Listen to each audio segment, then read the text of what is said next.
नमस्कार दोस्तों। आज के हमारी किताब का नाम है good vibes good life by Vex King. क्या जिंदगी में हमेशा खुश रहना, हमेशा सफल होना संभव है? इन्हीं सवालों के जवाब जानने के लिए इस हफ्ते हम गुड वाइब्स गुड लाइफ किताब को जो वेक्स किंग ने लिखी है उसे समझने की कोशिश करेंगे। क्या आपको लगता है कि आप अपना ज़्यादातर वक्त उन बातों की इच्छा यानी विश करने में बिताते हैं जो आपके पास नहीं है? जैसे कि ढेर सारा पैसा, अच्छा काम, अपनों का प्यार, सपनों का पार्टनर वगैरह वगैरह वगैरह। हो सकता है इस लिस्ट में कुछ और भी बातें जुड़ जाएं। मतलब हम अपना ज़्यादातर वक्त उन बातों में अटके रहते हैं जो हमारे पास नहीं है। इस बात को वेक्स किंग बचपन में एक अनुभव से जान गए थे और वो ये भी समझ गए थे कि जितना हम उन बातों पर सोचते रहते हैं जो हमारे पास नहीं है, उतना हमारा फ्रस्ट्रेशन, निराशा बढ़ती रहती है। तब उन्होंने इसके बारे में छानबीन करना शुरू किया कि निराश होने के बजाय हम क्या करें ताकि हम अपने सपनों को हकीकत बना सकें। फिर उन्हें लॉ ऑफ अट्रैक्शन का सीक्रेट पता चला। वो कहते हैं कि लॉ ऑफ अट्रैक्शन की सबसे सटीक बात उन्हें ये पता चली कि अगर आप दुनिया को गुस्से से, नाराजगी से देखते हैं तो ब्रह्मांड आपके पास इन्हीं भावनाओं से भरे अनुभवों को लेकर आता है। लेकिन अगर आप डट कर हर हालत में पॉजिटिविटी, प्यार और दयालुता को ही देखते हैं तो ब्रह्मांड धीरे धीरे पॉजिटिव, अच्छी और प्यार के अनुभवों वाली बातें आपके पास लेकर आता है। मतलब सीधे शब्दों में कहा जाए तो हम वही बातें अट्रैक्ट करते हैं जो हम महसूस करते हैं, जो हम सोचते हैं, ना कि जो हम बोलते हैं। इसीलिए लॉ ऑफ अट्रैक्शन को इनर वर्क कहा जाता है। हमें इसे बाहर से नहीं बल्कि अंदर से करना जरूरी है। इसके लिए मैंने ऑलरेडी नेवल गुदात का फीलिंग इज द सीक्रेट नाम का बुक समरी अपलोड किया है और नीचे लिंक भी दे रही हूँ, जिसे सुनकर आप इस फीलिंग वाली बात को अच्छे से समझ सकते हैं और उस पर प्रैक्टिस भी कर सकते हैं। यही प्रिंसिपल फीलिंग यानी महसूस करना हमारी जिंदगी की हर छोटी बड़ी बात पर काम करता है। इस बात को जानने के बाद हम अपने 5 सेंसेस यानी देखना, सुनना, बोलना, स्वाद, स्पर्श यानी आंखें, कान, नाक, जीभ और त्वचा के द्वारा उन्हीं बातों को चुनना शुरू करते हैं जो हमें अच्छा महसूस कराए, हमें अच्छा फीलिंग दे, जो कि हमारे एनर्जी लेवल को पॉजिटिव बनाए रखे। अगर हम अपने मन को टीवी का टॉवर समझते हैं तो हमारे विचार उसमें ब्रॉडकास्ट होने वाले चैनल्स या प्रोग्राम्स होते हैं। तो हमारा मन हमें वही अनुभव कराता है जो प्रोग्राम यानी जो विचार हम देख रहे हैं या हम जिस चैनल पर ठहर गए हैं। लेकिन अगर हमें लगता है कि हमें ये प्रोग्राम यानी हमारा वर्तमान अनुभव नहीं अच्छा लगता तो उसे बदलने के लिए हमें प्रोग्राम यानी चैनल बदलना पड़ेगा, यानी हमारे विचारों को बदलना पड़ेगा। तो अपने आप हम अपने पसंदीदा प्रोग्राम को देख पाएंगे। इसीलिए हमें को क्रिएटर कहा गया है, जिसके बारे में इस्थर और जेरी हिक्स की किताब ask and it is given, इस किताब का सारांश भी मैंने अपलोड किया है और नीचे लिंक दी है जिसे आप सुन सकते। मतलब हमारे हर अनचाहे अनुभवों को बदलने की ताकत हमारे मन में मौजूद है। अनचाहे चैनल यानी प्रोग्राम को बदलकर मन चाहे चैनल यानी प्रोग्राम को देखना जितना आसान है उतना ही ये भी आसान है, ऐसा वेक्स किंग का कहना है। तो इसके लिए वो 3 स्टेप्स बताते हैं कि कैसे हम अपने विचारों को, फीलिंग्स को बदलकर अपनी हकीकत को बदल सकते हैं। पहला स्टेप, आपको जो चाहिए उसे मांगना। Ask what you want. आपको जो भी चाहिए उसके बारे में आपको बहुत क्लियर होना जरूरी है और उस बात को आप एफर्मेशन या वाक्य बनाकर जो कि वर्तमान में है और उसके लिए धन्यवाद यानी ग्रेटिट्यूड भी उस वाक्य में शामिल करके, जैसे कि मैं इस मनपसंद जॉब को पाने के लिए बहुत आभारी हूँ। अगर मैं किसी अच्छे जॉब को पाना चाहती हूँ तो ये वाक्य मुझे बार बार बोलना है। और इसी तरह से आप अपनी हर मांग को मांग सकते हैं। इस वाक्य या अफर्मेशन को आप दिन में कितनी भी बार बोल या लिख सकते हैं। मैंने अफर्मेशन के बारे में भी वो कैसे काम करते हैं और कैसे उनका यूज करना है, इस पर एक वीडियो ऑलरेडी अपलोड किया है जिसके लिंक मैं नीचे दे रही हूँ। आप उसे भी सुनकर अपनी क्लैरिटी बढ़ा सकते हैं। ये स्टेप मतलब ब्रह्मांड से हमें जो भी चाहिए उसकी ऑर्डर करना। दूसरा स्टेप है आपको अपनी मांग पर 100% विश्वास रखना जरूरी है। ये तो मुझे मिलेगा ही, अगर जरा सा भी डर या शक आपके मन में है तो उसे हटाने की हर कोशिश आपको करनी होगी, क्योंकि इस स्टेप का मतलब आपका ऑनलाइन ऑर्डर का कंफर्मेशन है, ताकि आपकी ऑर्डर की हुई चीज आप तक पहुंचेगी ही। उसके बाद थर्ड स्टेप ये है कि उस बात को पाने के लिए, रिसीव करने के लिए हमें पूरी तरह तैयार, मेंटली रेडी रहना जरूरी है। एक बार जब हम इन 3 स्टेप्स को कर लेते हैं, उसके बाद आपको शांति से बैठकर सिर्फ इंतजार करना है कि कब वो चीज आप तक पहुंचेगी। ये विश्वास उस बात को आप तक जल्दी ले आएगा।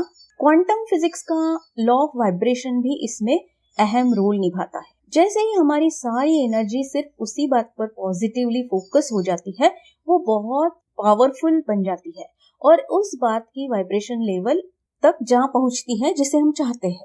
दूसरी इंपॉर्टेंट बात वो बताते हैं कि सेल्फ केयर, खुद का ख्याल रखना। लेकिन ज्यादातर लोग गलती से इसे ये समझ बैठते हैं कि खुद के लिए महंगी चीजें खरीदना, अपने शरीर को सजाना या आराम करना। लेकिन सेल्फ केयर का सही मतलब ये है कि हमारे मन का ख्याल रखना, उसमें अनचाही बातें किसी भी सेंस द्वारा, ज्ञानेंद्रियों द्वारा ना जाने देना, अपने आप को ना डराना, ना कोसना, ना भला बुरा कहना, ये सब सेल्फ केयर में आता है। मैंने खुद से प्यार कैसे करे, लव योरसेल्फ अनकंडीशनली नाम का एक वीडियो ऑलरेडी बनाया है, जिसकी लिंक मैं नीचे दे रही हूँ, उसे आप देख सकते हैं कि उसमें स्टेप बाय स्टेप बताया गया है कि आप खुद से कैसे प्यार कर सकते हैं। सेल्फ लव, सेल्फ केयर के बारे में अच्छे से जानकारी आपको उससे मिलेगी। इससे आपका सेल्फ अवेयरनेस धीरे धीरे बढ़ने लगेगा। आप अपने बारे में कई सारी बातें जो आज तक आप नहीं जानते थे,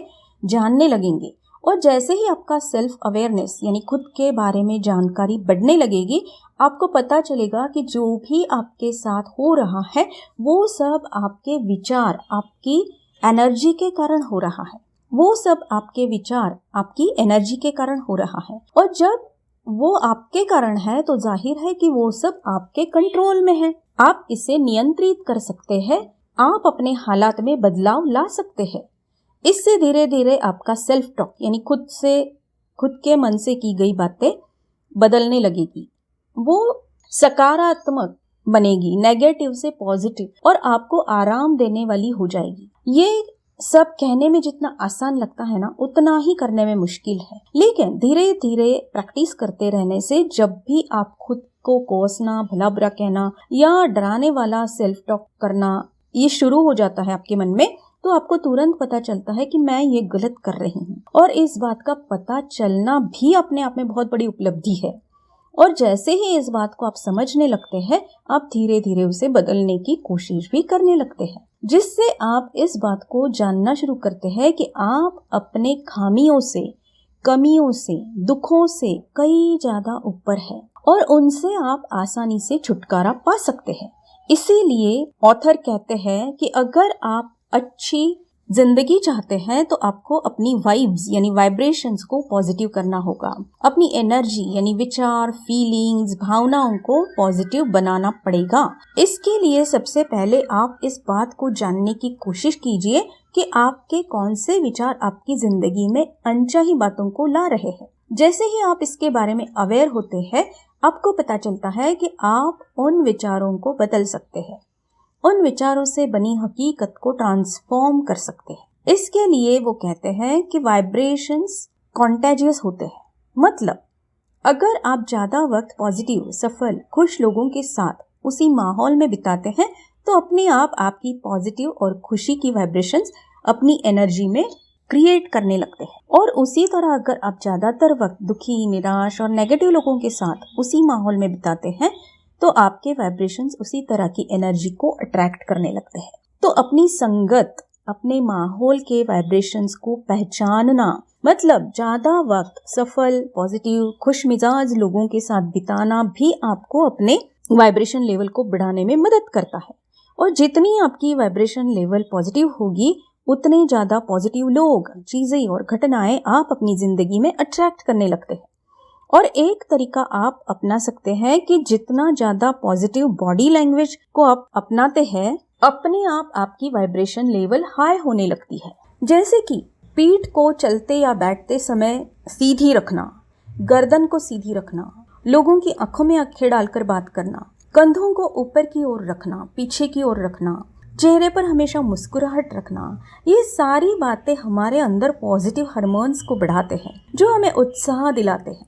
जब आप कोई गोल या लक्ष्य को पाना चाहते हैं तो उसके बारे में सिर्फ पॉजिटिव बातों को सोचना, बोलना, सुनना, देखना, इसके साथ साथ उसके लिए अपने कंफर्ट जोन से बाहर आना, मतलब जो भी उसके लिए ज़रूरी है वो मेहनत करने के लिए जी जान एक कर देना भी आपके एनर्जी को पॉजिटिव वाइब्रेशंस देता है। कई बार अगर आपका लक्ष्य बहुत बड़ा हो तो निराशा, उदासी जैसी भावनाओं को आपको उससे दूर कर सकती है आपके लक्ष्य से। ऐसे वक्त एक बेहतर आइडिया यह है कि उस बड़े गोल को छोटे छोटे गोल्स में डिवाइड कर दीजिए, ताकि एक छोटे गोल को पाने की खुशी आपको निरंतर आगे काम करने के लिए प्रेरणा देती रहेगी, मोटिवेशन देती रहेगी। वो इस किताब में हमारे सबकॉन्शियस माइंड के बारे में भी बताते हैं कि जैसे बिलीफ्स हमारे सबकॉन्शियस माइंड में होंगे उसी तरीके से हमारे विचारों का पैटर्न बनता है और उसी के मुताबिक हमारी एनर्जी या वाइब्रेशन बनता है। लेकिन अगर हम ये नहीं समझ सकते कि हमारे सबकॉन्शियस में क्या और कैसे बिलीफ्स पड़े हैं, तो उसे समझने का आसान तरीका मतलब अपनी हकीकत, अपनी वर्तमान जिंदगी को देखना, ऑब्जर्व करना, हमारे फीलिंग्स को, हमारी विचारों को, और जानने की कोशिश करना कि क्या मेरे आज के हालात मेरे मन के मुताबिक है या तकलीफ देने वाले हैं। तो आपको अपने आप पता चल जाता है कि इसका रूट कॉज यानी मूल कारण कहाँ है, हमारे बिलीफ्स में है। अगर हमारे बिलीफ सही है या गलत है, पॉजिटिव है या नेगेटिव है, इस बात को हम आसानी से जान जाते हैं अपने वर्तमान को देखकर, अपने फीलिंग्स को देखकर, और फिर उसे बदलना हमारे लिए अलग अलग टेक्निक्स यूज करके आसान हो जाता है। वो ये भी कहते हैं कि हमें औरों को इम्प्रेस करने की आदत को छोड़ना पड़ेगा और खुद को इम्प्रेस करने की कोशिश हमेशा करते रहना है। जितना और जहाँ तक हो सके हमें नेगेटिव और गॉसिप करने वाले टॉक्सिक लोगों से दूर रहना या उन्हें नज़रअंदाज करना ज़रूरी है, ताकि हम अपनी वाइब्रेशन को निचले लेवल पर जाने से रोक सके। हम ज़्यादातर उन बातों पर ज़्यादा सोचते या बोलते हैं जो हमारे पास नहीं है, लेकिन इससे हम अपनी एनर्जी को निचले लेवल पर लेकर जाते हैं। हमारे पास जो भी है उसके लिए कृतज्ञता जताना, ग्रैटिट्यूड दिखाना, थैंक यू कहना ज़्यादा ज़रूरी है। इसी से हम अपने वाइब्रेशन लेवल को ऊपर की ओर ले जा सकते हैं। किसी के जाने का दुख मनाने के बजाय हमें उस वक्त अपने आप को हील करना, अपने मन को शांत रखना ज़्यादा ज़रूरी है। और सबसे इम्पॉर्टेंट बात जो वो बताते हैं तो वो है सेल्फ लव। अगर हम अपने आप से प्यार करना चाहते हैं तो हमें भी अपने साथ वही करना है कि खुद को डराना बंद कर दीजिए। चाहे कितनी भी वर्स्ट सिचुएशन हो, चाहे कितना भी बड़ा प्रॉब्लम हो, लेकिन उस प्रॉब्लम के बारे में सोचकर आप जो इमेजिनेशन करते हैं ना, वो पहले सबसे बंद कर दीजिए। वो हर चीज में हम करते रहते हैं। जैसे कि बीमारी आ गई हमें तो इमीडिएटली हम सोचने लगते बस अब तो खत्म। दूसरी बात होती है कि हम रिश्तों में बहुत खुद को डराते हैं। उसी तरह हमसे कोई गलती हो जाती है काम करते वक्त भी, तो हम ही खुद को डराना शुरू कर देते हैं कि सबसे पहले हमें खुद से डरावनी जो चीजें है ना उनके बारे में सोचना बंद करना है। खुद को सुबह सुबह उठकर हर रोज ये बताना है कि आज मैं अपने आप को खुश रखने के लिए अपने आप से और किस तरह से क्या कर सकती हूँ जो मैं अपने आप से बहुत प्यार करूं, प्यार जताऊं अपने आप अपना, तो मैं अपने लिए क्या कर सकती। जब आप ये सवाल पूछना शुरू करते हैं ना तो यूनिवर्स आपको बहुत सारे वेज एंड चीजें बताता है, अपनी दिखाता है कि कैसे आप अपने आप से प्यार कर सकते हैं। आपको ढूंढना नहीं पड़ता कि मैंने क्या करना है अपने लिए ताकि मैं अपने आप से प्यार कर सकूं। तो ये भी एक नुस्खा आप अपना सकते हैं। खुद को सपोर्ट कीजिए। जब भी आपके साथ कुछ बुरा होगा या आपसे कोई गलती होगी या आपको कोई दुख देगा तो खुद अपना सपोर्ट कीजिए। आपको पता होगा कि आपके अच्छे दोस्त या जिनसे आप बहुत प्यार करते हैं, अगर वो दुखी है, उन्हें कुछ प्रॉब्लम हो गई, तो आप इमीडिएटली उनको सपोर्ट करने चले जाते हैं। आप उन्हें बहुत अच्छे से बात करते हैं या उन्हें वो सारी बातें बताते हैं जो उन्हें उस ट्रॉमा से, उस प्रॉब्लम से बाहर निकाले, उस दिमागी हालत से बाहर निकाले। उस तरह से आप उनका सपोर्ट करते हैं, तो खुद का भी सपोर्ट करना बहुत जरूरी है। तो हमेशा अपने आप को सपोर्ट कीजिए, खुद के साथ पेशेंटली और दयालुता से पेश आए। जब भी हम कोई नई बात सीखना शुरू कर देते हैं ना, तो थोड़ा देर तो लगती ही है। और जब आपने अभी अभी खुद से प्यार करना सीखना शुरू किया है, तो जाहिर है कि आपको कुछ देर लगेगी इसमें। ऐसा नहीं कि आज आपने कोई बात सीखना शुरू कर दी और कल आपको आ गई। खुद के साथ भी बहुत पेशेंटली काम करना है कि चलो आज इतना हुआ, कल इससे ज्यादा।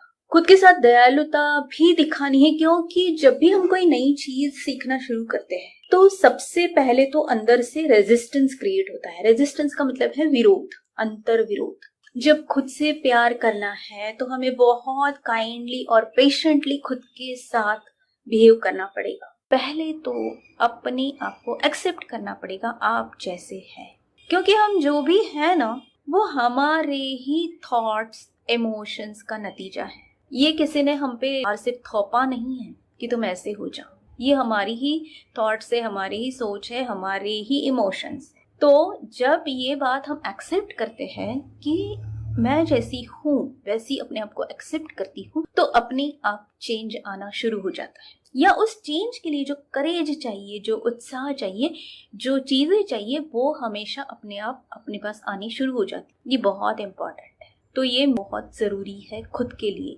खुद का आत्मसम्मान बढ़ाने के लिए, खुद को एक पॉजिटिव चेंजेस की तरफ ले जाने के लिए।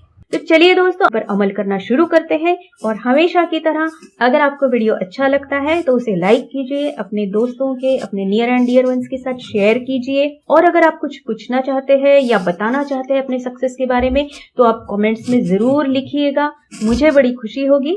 धन्यवाद।